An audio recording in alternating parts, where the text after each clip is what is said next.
When the agreements were beginning and the negotiations started, the first picture that was out in the newspapers was a big picture, and it said, "The men of the peace." We were so furious. Women have been working so hard for peace for so many years and never heard. We've been excluded. We're not being consulted or called for participation.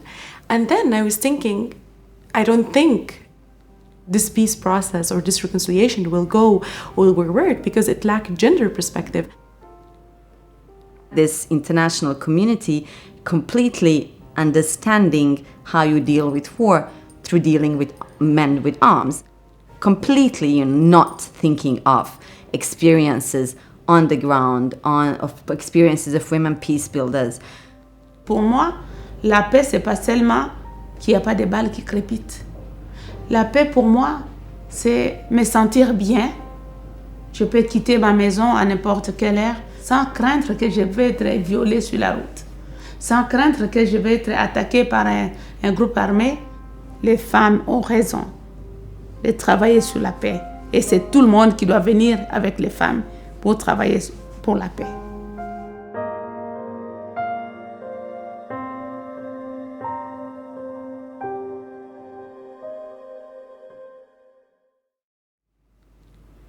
We all live in a society shaped enormously by gender. I had real work to do both on myself, to kind of reflect on the cost of masculinities in my own life, and to address this massive problem of men's violence against women. Violence against women have been there everywhere.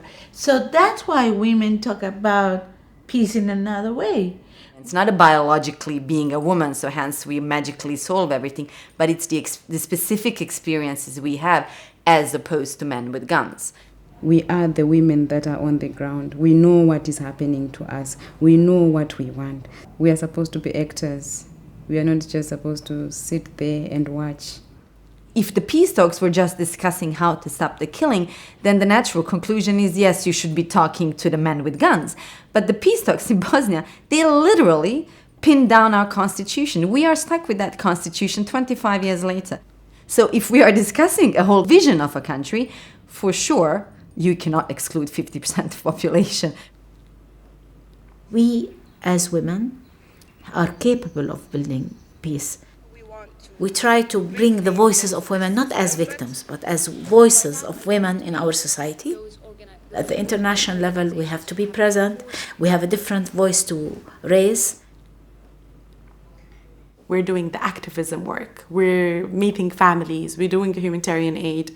We do women's rights projects. So we're the one have louder voices within these communities.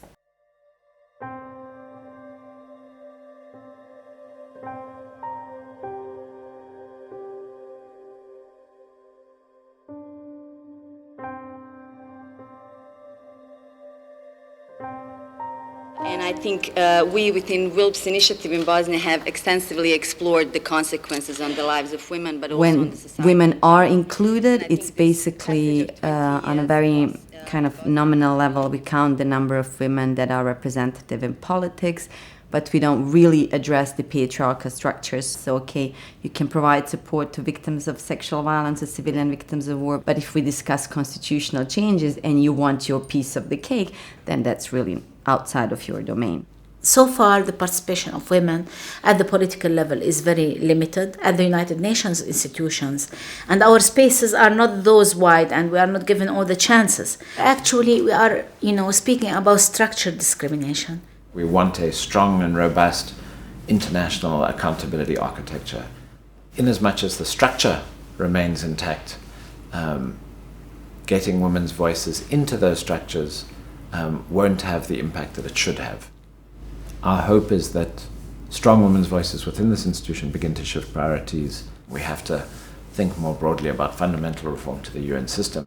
There's need for the UN to play an interactive role with the people But as it is now, it's like the UN is there to set the agendas for the grassroots.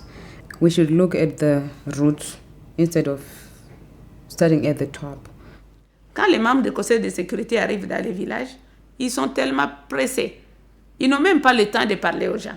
Ils mettent pas dans leur agenda la rencontre avec les femmes. Non, ils rencontrent les autorités. Les Nations Unies doivent changer sa façon de communiquer avec nous. If you actually consider women as experts, if you consider women as knowledge providers, as negotiators, as signatories to these peace agreements, if you consider women's priority as the main and the center of the peace agreement agenda, this is a meaningful participation.